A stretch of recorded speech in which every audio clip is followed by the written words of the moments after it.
When it comes to planning a retreat, there's ways to get it to go from average to incredibly transformative. Welcome to Retreat Boss, where we speak about inspired travel for fun, transformation, and profit. Guest experts will give you their tips and tricks on creating the most impactful retreats, both for you and your clients. Whether you want a meditative getaway, a wellness trip, or a business escapade, we provide you with the best advice in organizing and hosting a tremendous event. Join Catherine Kontos as she talks with fellow experts about creating exclusive and successful retreats. Dive deep into the most unique activities, the best destinations to visit, and the most uplifting trips out there that you can discover. Here is your host, Catherine Kontos. Today on Retreat Boss, we have Norman Plotkin, who is a speaker, a hypnotherapist, coach, and the author of the book titled Take Charge of Your Cancer, The 7 Proven Steps to Healing and Recovery. Norman, welcome to our show today. Hypnotherapy is something that a lot of people seek out to, I guess, transform or change perspectives or find out stuff about themselves that they are seeking out. So welcome to the show. Thanks, Catherine. Great to be here. Tell me, what got you started as a hypnotherapist? Oh, it's very unlikely. And I have to kind of check in with myself periodically. Am I really a hypnotherapist? I was a lobbyist for 25 years. I've represented clients. I worked through the legislature. I was a consultant, a committee consultant, ran campaigns, and then I lobbied for the Medical Association. I was the health committee consultant, and I got sick, and I had cancer. And through that process, I walked away from it. But it was kind of a spiritual awakening and an understanding of the power of the subconscious mind, which piqued my interest. And I began to read books like Joseph Murphy's The Power of the Subconscious Mind, and other many amazing teachers appeared, like Wayne Dyer and Carolyn Meese and Deepak Chopra. And I decided that I didn't want to do that politics anymore. And I wanted to put myself into the service of others. And I was looking for a modality that would help me to do that. I didn't necessarily want to go back to school and get a PhD and all of that, the cost and, involvement and whatnot. And I was in Los Angeles at the time, and turns out there's a nationally accredited college of hypnotherapy there. And further turned out that I knew someone who had gone there, and we had dinner, and I asked her questions about her experience, and I'd never been hypnotized. But I was moved by the power of it, and the veracity of the school that I looked into and the reputation was really good. And so I just jumped in with both feet.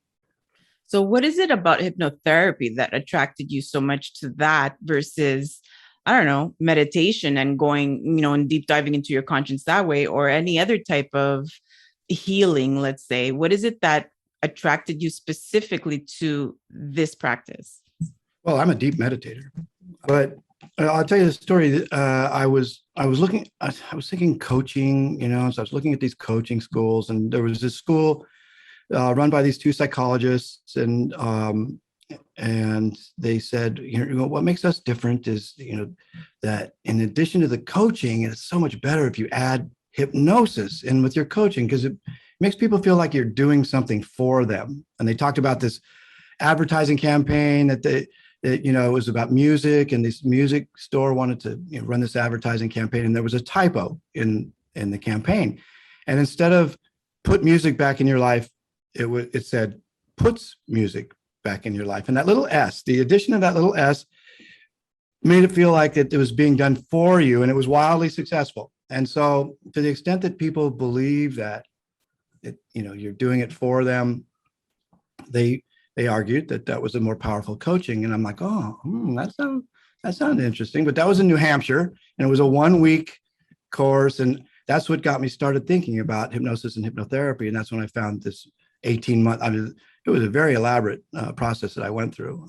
for accreditation and certification. But that just built on, my own experience of the power of the subconscious mind. Listen, when I was in the middle of the cancer, I had a friend who'd gotten out of politics and opened a yoga studio, and she taught me how to meditate, and was one of the things that helped me get through it, because the same thing that made me that same mind that I have that makes me a really good analyst kept me up at night.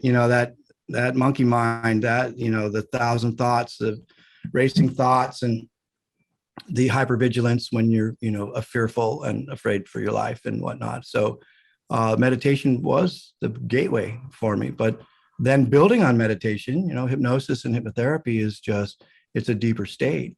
And it's been used by medicine men and women since men and women have been around, right? So time immemorial, trance work has been used effectively.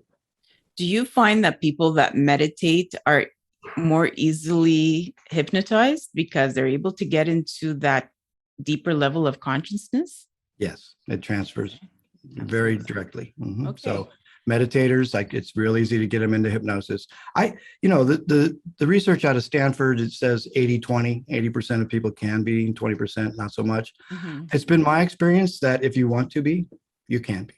But if you cross your arms and say, I'm not going to let you in, then you're not going to let me in, right? But if you want to come to my office and seek therapeutic relief using the modality of hypnosis to get at some deep-seated repressed emotion or some block or childhood trauma, or then we're going to get in and we're going to do some good work. And I really love what I do. I found my soul's purpose. The meaning of the cancer was that I was barking up the wrong tree, and that it took several years for my spiritual awakening. But boy, does it feel good now to you can read Eckhart Tolle's Awakening to Your Essential Purpose 100 times and still not know what your essential purpose is. But I stumbled my way into it, and it feels so good. What happens when someone comes to you, for hypnosis, and a trauma comes up, something that was repressed? What happens to them? What if people are scared? They're like, maybe, I want to, but I don't want to because I'm scared of what I'm going to find out and then I can't unsee it anymore. All these, I'm sure these are the fears that people come to you with. And what if this trauma does come up and it's something that they had repressed and suddenly it's front and center in their mind? How do you deal with a client like that? Most people are afraid because they think it's a loss of control. So the first and foremost thing I do is manage their expectations. In my pre-induction speech and the cognitive part of the interview, I let them know exactly what it's like and what they're going to experience. And then I'm going to uncover the trauma in the cognitive portion. Like, they're awake and they're conscious and we're talking. And I'm asking them detailed questions about that. I go to childhood and their family structures. And this is where all of this stuff forms. And I asked them about their experiences, and I, in a very non-threatening, very supportive way, I have unconditional positive regard and love for everyone, but I am very direct. And people dance and dodge and misdirect, and I come back around and I keep them, and so I'm very direct, but lovingly. And so there are a lot of tears. I keep a steady stream of Kleenex, and it's okay because it's a safe place. They have privileged information. Unless they say they're going to hurt themselves or someone else, I can't tell anybody about what we talk about. But if they say they're going to hurt themselves or someone else, then I have to. I'm a mandatory reporter. But aside from that, so we talk about it. I make them feel comfortable about it. I let them know they're human and this is a human experience, and many people have them, and that there's nothing wrong with them. And then when we go into hypnosis, the law of opposites says that you can't be relaxed and anxious at the same time. So when I take them deep into hypnosis, they're very, very relaxed. And so when I bring up these childhood memories, these traumatic experiences, it's okay to feel it. So the subconscious mind sees that it can't be. The subconscious mind hates the unknown and loves the known.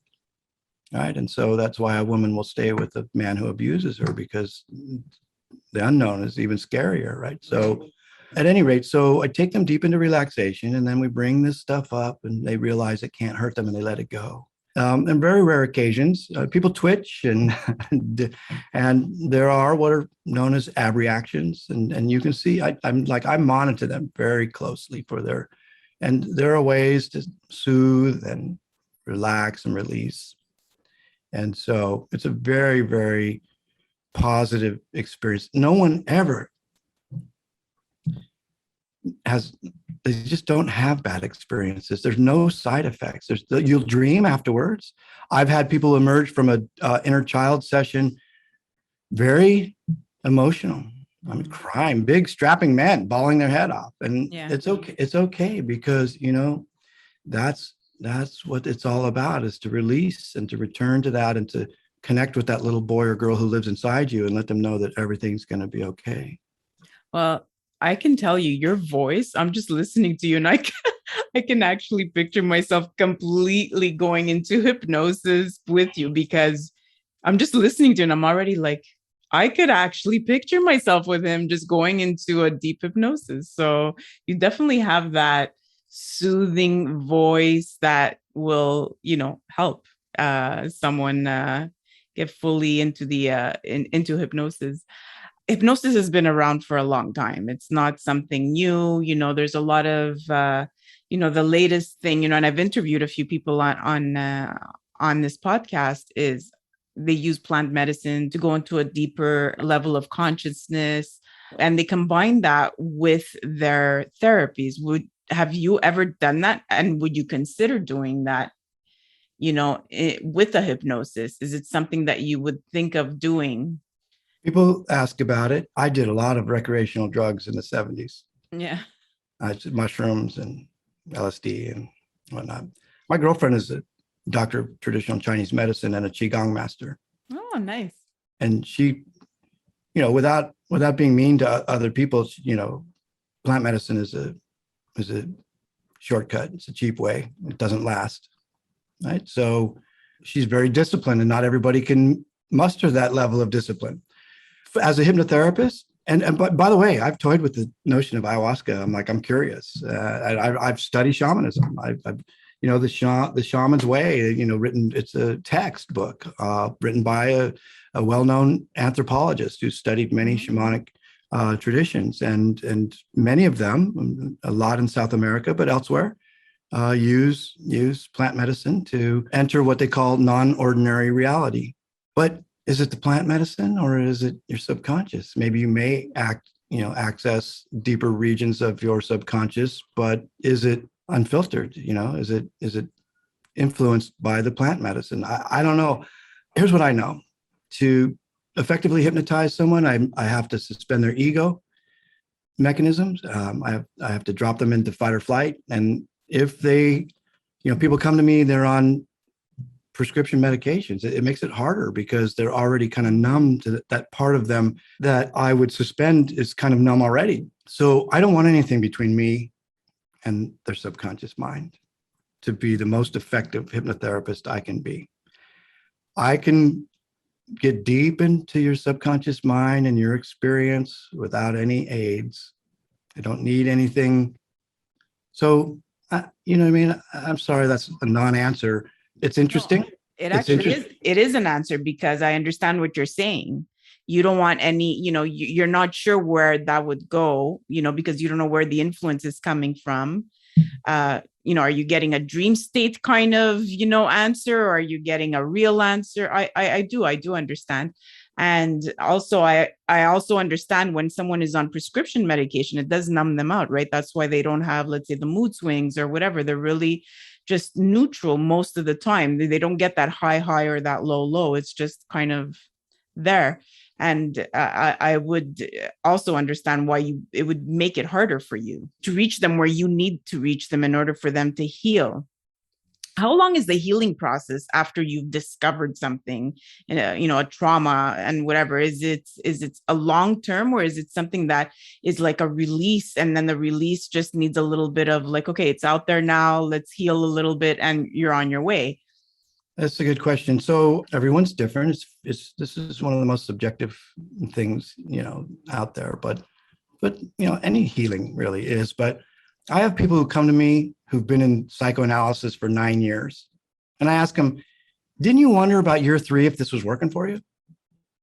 So complex issues. There are 3 factors: severity, duration, and impact. So how long you've been dealing with it, how bad is it, and how's it manifesting in your life. So I have some systematic things. If someone someone comes in, they've never been hypnotized. We got to give you an introduction. I've got to take you in, because the first session, your dukes are going to be up. You're going to be like sleeping with one eye open, So I got to introduce you and then preview what we hope to achieve. I always ask people, what does a successful course of action look like? How will you be different at the end of this? And so I make notes about that, and I have them preview already, like the law of attraction, already feeling as though it has happened. And then we do like inner child. And then we do like a metaphor of the garden of life, where we go into the garden of their life and rake up all the dead old leaves of the experiences that have hurt them and people that have betrayed them, and light them on fire and plant new seeds. And then maybe some forgiveness. And then, so there's that systematic part that everyone needs. And then there's some tailored stuff about how they want to be different. So I sell packages of 3, 6, and 12. And pretty much, I've helped people lift fibromyalgia and complex autoimmune stuff. And I can pretty much run a course of the therapeutic recovery by 12 sessions, 3 months. We can get to where you need to be. Usually it's six weeks. That's amazing. I'm wondering what would happen if you had someone with you, had their full attention for, 4 days. Okay. You're, like in a retreat setting. Okay. What would that, you're saying you sell 3, 6, and 12. How would it shorten the span of how long you would need the therapy, because you are with them intensively for whatever it is, 4 days or 7 days, whatever it is. Mm-hmm. What difference would it make in the duration of their recovery? Well, we can expedite. I usually like to put a little time in between. So, but in a group setting, you can do some group hypnosis, like some generalized stuff for everybody. Mm-hmm. And then you can do some breakouts, and you record them, in the breakouts, you record it so they can listen to it in between. You can do an expedited group of sessions. Some of it would be some coaching there's some basic stuff. I mean, we live in a complex time, and people look for complex solutions, and they overlook some of the simple stuff. Mm-hmm. I do a lot of coaching about how to manage life in the modern age, teach people tools for managing their state simply, and also understanding that control of the external world is an illusion, and it's control of their inner world. And so I teach them how to control their inner world. And there's conversational hypnosis, and then there's deeper sessions you know what I mean? So it would be a combination of things. Of course, in 4 days, I could design a program that, could get folks some real growth and relief. Right. And, a retreat is really like, it's an intense time where, and you do have the impact of the group as well. Everything plays a role during the 4-day or 7-day process. And there should always be a program, leading to it, and then a program leading out of it for follow-up and stuff. But I feel like in the middle of it all, if there's this 3, 4, 5, whatever it is, the longer, the better it's sometimes, and sometimes not, depends on the program. It could create a great jump start, to their recovery process, because you are with them. They're already in that frame of mind. So you don't have to worry about that, right? Yeah. So, what I love about hypnotherapy is that I have the ability. I've studied many different modalities, and I incorporate everything that makes sense to me, like the shamanism, like imagery, guided imagery. Like, so for example, an opening session of the retreat, I could get up in front of a group and have them close their eyes and imagine the wild success of the retreat and achieving everything, and have them feel it in their body on an imagery journey where we hiked on a trail in the forest and smell the pine trees and feel the cushion of the pine needles beneath your feet. See what I mean? I could create and set the stage for a wildly successful experience at this retreat. And then as a closing statement, recap everything they've been through and anchor it in their body. Really feel it in your body. Yeah. You see what I mean? Yeah, absolutely. I do. I do see it. And you know what? I think it would be a great add-on, whether it's your own personal retreat doing that type of thing where there's coaching and meditation, because you do it all, right? Coaching, there's the meditation, and then there's the hypnotherapy. I teach meditation. You know what? Forgiveness. I've studied Ho'oponopono. Forgiveness. What an incredible journey you would bring them on. Of course, and I want to do my own retreats someday. But I'm super, busy right now building out my practice. And my girlfriend just bought a second office space, and she wants to open a second acupuncture clinic. And I'm really involved in helping her with that. But yeah, she and I both dream of doing a retreat someday. And I'm editing her first book right now. Her book is Shiji Yongsheng, which is Stay Healthy with the Seasons. And she's an herbalist who talks about how to eat seasonally. Eating cold ice cream in the middle of the summer is like, it's not a thing that we're supposed to do as humans, right? But that's just one stark example. But so we put on seasonal dinners, and she gives me a basket of ingredients, and I cook a seasonal dinner with all of the seasonal ingredients that are in line with your meridians and your body's circadian cycle and whatnot. So yeah, we dream of doing a retreat. I've been to retreats. It would be fun to participate in other people's retreats. I'm back to the message of my cancer was an awakening and a desire to share and to be a positive force in other people's lives, so that the hard lessons that I've learned that I can share with others. And thank you for that. Thank you for that, because so many people need people like you to inspire them and to see that, there's different ways of looking at a disease that takes over your life temporarily. And really it is temporarily. So yeah, people should be grateful for all of that, including your book. We've spoken about one side about hypnosis, but what about if someone doesn't really want to seek out something deep in their life? It's more of an athlete or a corporate person who wants to level up their game. Is it something that they would use? Many have. Okay. Tiger Woods, George Foreman, boxers, golfers, high performers. It's the subconscious mind that allows you to perform at a high level. Practice, excel. But specifically hypnosis? I'm not talking about visualization. I'm talking about hypnosis. Absolutely. So what would you do during the hypnosis to level up their game? Like, what is it what would you do differently? I don't do anything differently. I take them into hypnosis, but instead of in the cognitive portion of the interview exploring their traumas, I do a deep dive into what does success look like? What do they hope to achieve? What will it look like? How will it feel in their body? Okay. And I take these notes using their words, not mine. I'm a reflective listener. And I take detailed notes, and then I take them into hypnosis and I give it back to them. And I have them envision it. I have them feel it in their body. Feel it in your body. What does it feel like to achieve at this high level? See yourself bowing to have the gold put around your neck. Like it's law of attraction kind of stuff. And do you make them visualize also? Do you give do you lead them in a certain direction when they're in hypnosis? Of course, it's all about giving suggestions, but I use their words, not mine. If I use my words, they'd reject it. It's not, they don't accept it. Their words. Yeah. So what's the difference between having someone who's in a deep meditation and visualizing with them versus hypnosis? In deep meditation, visualizing, your conscious mind is still hovering. And so your reason, logic, analysis, decision-making, willpower, all of those things that you think are controlling you are still operating to control. And so think of it this way.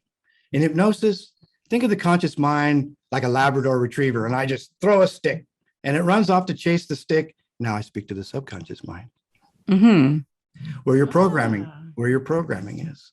Okay. In meditation, that conscious mind is still hovering. So you're just going at a deeper level. That's it. It's at a deeper level. Yeah. It's it. Different brain waves, different level of consciousness. Amazing, amazing, amazing. I love the mind. I love everything about the mind. I studied the mind, and it's always been intriguing to me. And it should be intriguing to everybody because it's such a precious organ in our body. Everything is precious, but the mind is, it's an incredible machine and an incredible, I don't know, it could do so much damage and so much good depending on how you use it. Well, if you think you can, you're right. If you think you can't, you're right. You're right. Exactly. Where can people find you if they wanted to reach out? I'm at www.normanplotkin.com. That's your name. That's it. Simple. I am the business. I'm on IG at Norman Plotkin CHT. Facebook, I'm Norman Plotkin Inc. INC. I ditched Twitter. I do have a YouTube channel, Norman Plotkin Inc. I think, yeah, Norman Plotkin Inc., where I'm posting now. I lead a group meditation, a group virtual meditation every Saturday night, and I'm posting the recordings of those. Everyone's welcome to join. We pick a topic, and I write a 2,000-word essay and share the details about the topic, and then we do a chakra balancing, a progressive relaxation, and then the meditation. And those videos are on my YouTube channel. And so, yeah, my books are on Amazon. I have the first book is Take Charge of Your Cancer, the 7 Proven Steps to Healing and Recovery. It's about the 7 things that I did. Turns out most people who survive find their way to about 7 to 10 things to do.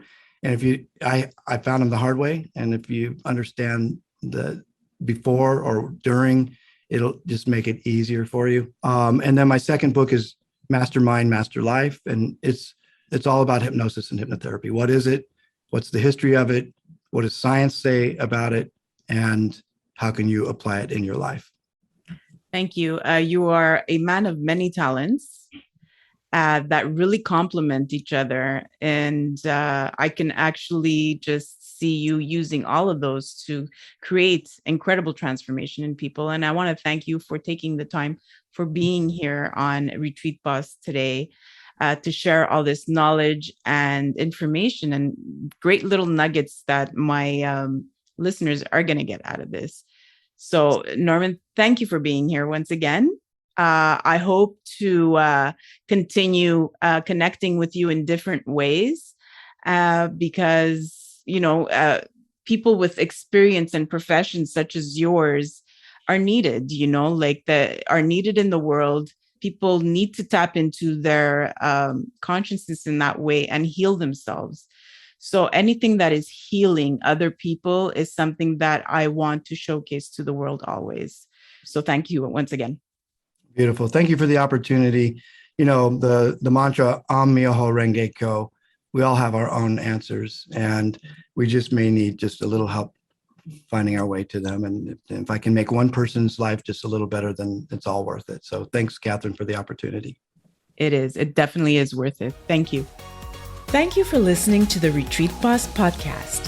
When it comes to achieving wellness and transformation, nothing is more effective and profound than a well-orchestrated retreat. Achieve huge revenue growth, one trip at a time. Want to learn more on expanding your business with retreats? Visit retreatboss.com when profitable retreats are made easy. Be sure to leave a rating and subscribe to the show at retreatboss.com/podcast. Until next time, take care.